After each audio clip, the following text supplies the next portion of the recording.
Welcome to the NCO Journal podcast, where we explore NCO professional development. This is a podcast series where we discuss published articles with authors and provide a forum for the open exchange of ideas, information, and solutions. I'm your host, Staff Sergeant Brandon Cox, Senior Editor of the NCO Journal. With us is the Managing Editor of the NCO Journal, Chaga Zapata, and Sergeant First Class Osvaldo Akite, the NCOIC of the NCO Journal. We are also joined by a special guest, Benjamin Smith, the lead strength and conditioning coach for the 10th Combat Aviation Brigade, 10th Mountain Division at Fort Drum. Thank you for joining us. Before we kick things off, Mr. Smith, could you please tell us a little bit about yourself? Sure. This is my fourth year with H2F, which is crazy to think about. Currently, right now, in the 10th Combat Aviation Brigade, lead strength conditioning coach. Did the college, university strength and conditioning coach thing. So I worked at Division 3, Division 1. And then, before that, old school CrossFit coach, like 2009, just been kind of something I've been doing on and off ever since. I think I want to kick this off a little bit by just talking about, when you read the article, what did you take away from this, or what did you see that made an impact to you? Identifying, the correlation between, one of the biggest things from the article was talking about, the choice to do something that is difficult, and you choose that path, and then in that difficulty or that journey through that, hardship, whatever it is, there's some things that you kind of, get out of that, change you, that, force you to adapt because of the stress that you're going through and the benefits that you can reap from that. That was obviously, the continuing theme throughout the whole article. That was interesting because for me too, that one of the things that really made an impact was also his words about making choices, about choosing certain things, about choosing how you react to certain things. I was in the service for 20 years as a Marine. When I was deployed, we were hit by an IED. Our convoy was hit by an IED. It was buried too deep, but it still caused damage to one of the vehicles, and one of our Marines was wounded. But afterwards, there was a psychiatrist was walking around, a Navy psychiatrist. Like, anybody want to talk? And we were all kind of laughing, saying, just like, who is this clown? We just kind of dismissed him because we just thought, we didn't want to look weak among ourselves. And some of us probably did need to talk to this guy, but, we made a choice. And I think that in today's environment and in the world that we live in and in the Army in general, I think that it's important that you speak and you get things out, especially like if not with a guy like that, then with your team, with your family, with anybody, and kind of talk about things before they become an actual issue. Right. So, I think what I've noticed with my time with soldiers and service members, it's one of the biggest connections that, you make early on as like a civilian, that doesn't have prior experiences. It takes a while to break through that kind of hard exterior. Yeah. Let me kind of go through. The author talks about his thesis pretty much goes through where he says the purpose of this article is to analyze resiliency as an individual quality by examining how personal choices, which we just talked about briefly, attitude, stress management techniques, and relationships affect resilient individuals and teams. So we talked a little bit about choices. I think a lot of things that, if a soldier makes a choice to react a certain way to a certain stressful event, that's going to affect the outcomes. So let's talk about attitude now. The second thing that he talked about. I'm going to use myself as an example. Like, say, for instance, now summers nowadays are really hot, right? Yeah, where we live here in Kansas and Fort Leavenworth, summers are hot. They are hot. Yep. Outside working on the yard, doing something, whatever. My wife goes out there and says, oh, my God, it's too hot. I can't be out here. And I just kind of shrug it off and say, well, you know what? I've been hotter. I was in Kuwait. I was in Iraq. I experienced a slightly more elevated temperature. So, no big deal. So I think that's kind of this aspect of resiliency is being able to experiencing something, subjecting yourself to something that's stressful in order to be resilient later is what the author's talking about. And when I read what he wrote, that's immediately what came to mind to me. It's like, eh. So I just go meh at the hot weather. Yeah. And it's no big deal. It's nothing but my words to my wife are, hey, ain't nothing but a chicken wing. Yeah. And that's something that hit home with me too, because like I've been to Kuwait. There's not too many places hotter in the world. And I've also been to Fort Drum. So there's not too many places colder or with more snow. So whenever somebody complains, it's just like, yeah, whatever, we'll be fine. So that goes in with attitude. If you've built up that strength to handle those difficult situations, whenever you're presented with one that's either more difficult or the same, your tolerance is kind of heightened. So you can handle that situation, maintain that positive attitude, which others can see, and it kind of helps build a leadership style that people will follow. Oh, for sure. Yeah. I mean, if you come in every day and I'll use up here for an example, we're a world scenario, right? Snow. You come in every day and it's like, oh, there's more snow on the ground. And, and then somebody hears you talking that way. And then they already have a negative, kind of connotation in their mind about, oh, there's snow on the ground. It's always snowing up here. There's no sun.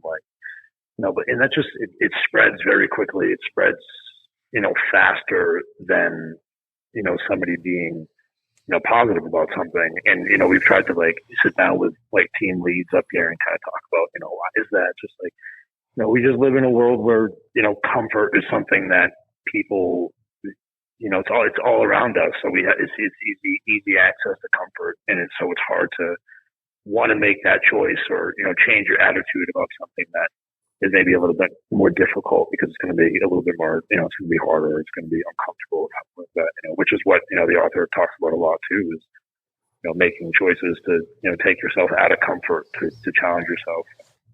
In your line of work, you're helping with people to improve physically, right? To improve their strength physically, but we're charged to also improve our strength in the mental side of things. And I think this is where kind of it gets at. Nobody really goes out and does mental PT, so to speak. Right. But I think we can do that PT in everyday activities and everyday things that happen or things that don't go according to plan. I think is what I'm taking away from this. For sure. Yeah. I mean, just, when people don't have a clear plan or a path and they don't understand kind of like the inner workings of something to complete it, it's scary, right? When you have a big thing in front of you and you're like, oh my God, how am I going to do this? I haven't prepared. I don't have a plan. I haven't talked to anybody. That's one of the things we go through as coaches all the time, especially, in the military. I mean, you have, ACFD coming up, or you have, aerosol coming up, or, selection or something like that. What am I going to do? I'm just going to learn what they do, start doing that, not really talk to a professional, not come up with a plan, not segment out that process so it's easily digestible. It can be overwhelming if you don't do that. And I think a lot of it comes from that. So a lot of people just turn away. They choose not to do it. Where if they, sat down with somebody who has experience, they could see that, oh my God, I can see the whole plan. I understand the why behind it. And this is easy if I just do it, one little piece at a time, One thing that I'm sure that you could speak to as well is that physical resilience is directly tied to mental resilience. I think that maybe would you talk a little bit about that, about how being physically resilient, physically strong can make you stronger mentally? Sure. To get physically strong, there's a road you have to go down. And that road starts with your psychological approach. There's no other way around it. One of the things we try to talk to soldiers about is understanding the difference between exercising and training, trying to allow them to see and to understand, why there's a difference between, it's really easy to make somebody sweat, right? I mean, we could have them go outside, run around, stress them out, too easy, right? But the difference between exercise and training is more deliberate. you have a plan, you have a goal, you have a system in place to get there, right? And that system doesn't happen overnight. That plan doesn't execute it overnight. It's over, a course of time. You're developing, foundational patterns of movement and energy systems before you start to challenge those with higher intensities and things like this. And what people don't understand when they've never had a strength conditioning coach or they've never followed a system like that is in that process of preparing yourself physically to meet said goal or task or accomplish a school or whatever it may be, that's in that process is how you piece together that psychological resilience, right? I mean, things are hard, right? You're progressively overloading your body, but also your mind. You're coming up with ways to complete tasks, different ways. Maybe it's not one way. You have movement variability. There's a bunch of different ways. You're learning how to use your body. I mean, all these things are tied to the mental aspect, and they build resiliency in that way. Yeah, and I think this is what this article is getting at, is this is providing us the knowledge about, resiliency is a big word in the Army, but it's trying to tell us a little bit more that it's more than just knowing resiliency and knowing that we have to be resilient, but choosing to want to do that to better ourselves, choosing to better those support structures. Like the other part of this article that the author talks about is how important families, parents, siblings, spouses, friends, things are to a soldier, but realizing that we need those things to be strengthened as well so that we are completely or holistically fit. Now, I wanted to throw out a scenario that kind of doesn't really jive with the article. All right, let's just say there's a specialist. He's probably in his late or mid to late 20s, married, but he's getting a divorce. His wife is leaving him. She's taking the kids. He started drinking. It's affecting his work. He's gotten in trouble at work. He's not as effective as he used to be. There's obviously, maybe he came into work went to formation and was, smelling of alcohol or whatever the case may be. There's any number of things that you could add on to that scenario. That is a kind of, I mean, what in terms of resilience, what do we do? Obviously, as leaders, we need to be more involved and be involved with that in that soldier's life, be aware of what's going on so that we're there for them.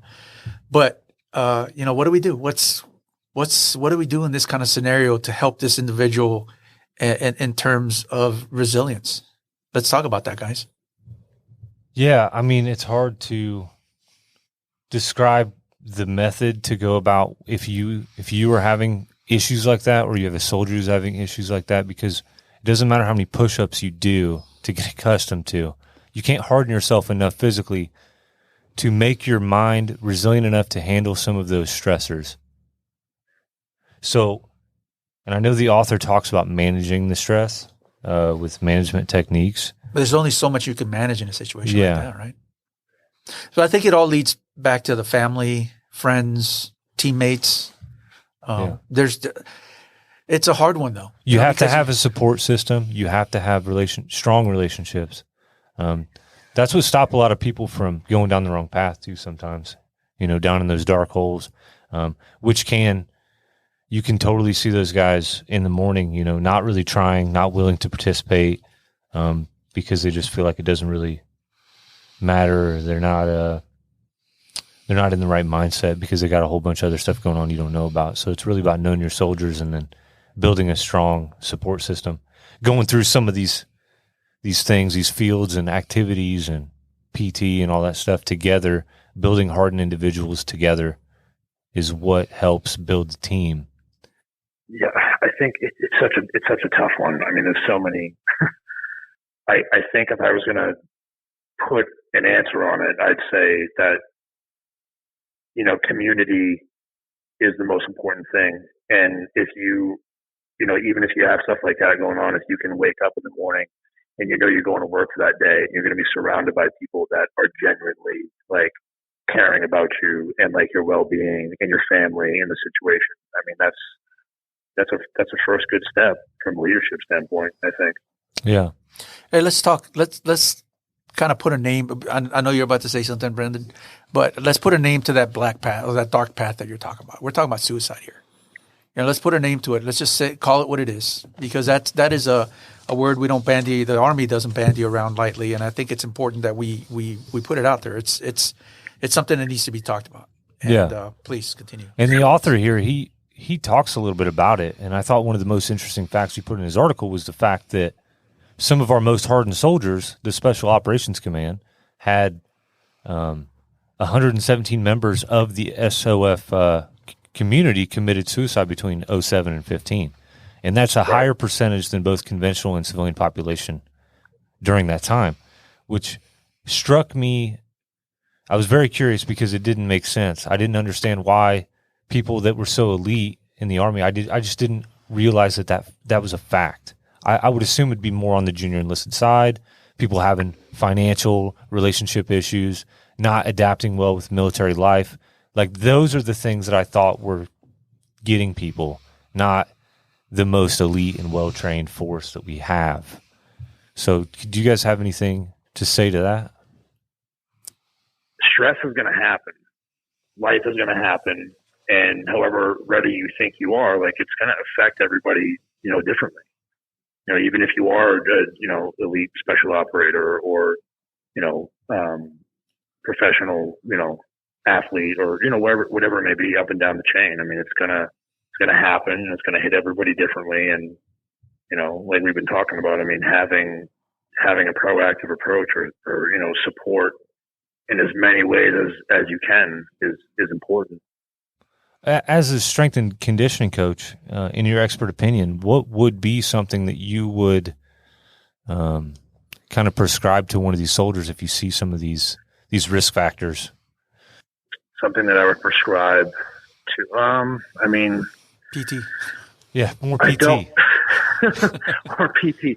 I don't think my first, contrary to my position, I don't know if my first thing would be to go train, because I think we've all been there too. Like, if that could go one of two ways. Like, like you have a healthy mindset, and training is something that kind of relaxes you and puts you in a better psychological state. I mean, that's good for you. Like, that's a positive thing. But then there's the opposite end of it, where somebody might take that kind of whatever they're feeling, and it might come out in a negative way in their training, and then they get hurt. Right. So, I mean, right.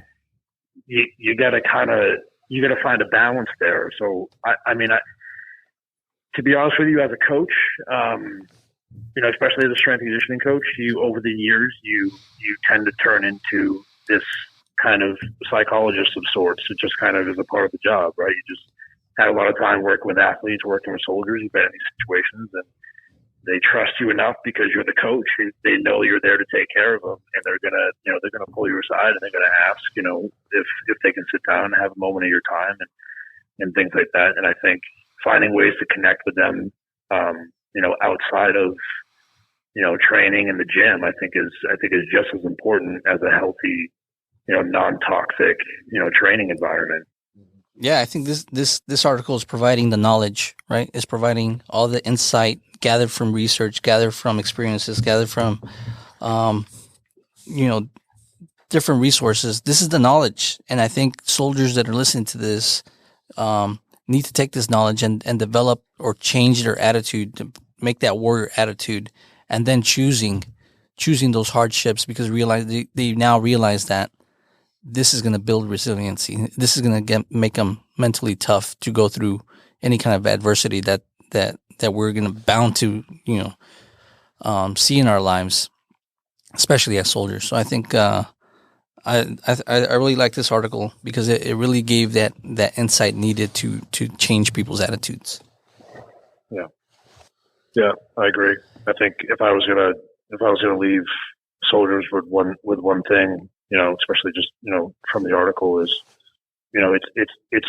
nobody can do one thing or be successful at anything by themselves. So even though it does come down to a choice, I would advise people to find the professionals out there, seek out help, network with people, find that community support, and make a plan, right? I mean, that's a part of it. Like, it's not, you don't have to just figure this out on your own. I mean, you can build a lot of what this article is talking about through having a well-established plan and being able to look, down that path and see what the outcome is you want to be. Set it out, plan it out, talk it out, and just seek out the right people to help you out with it. We'd like to thank all of you for joining us, and thank you to our audience. Remember to put your knowledge to the page, submit articles, and get published with the NCO Journal. Don't forget to check out our webpage and follow us on social media. We'll catch you next time on the NCO Journal podcast.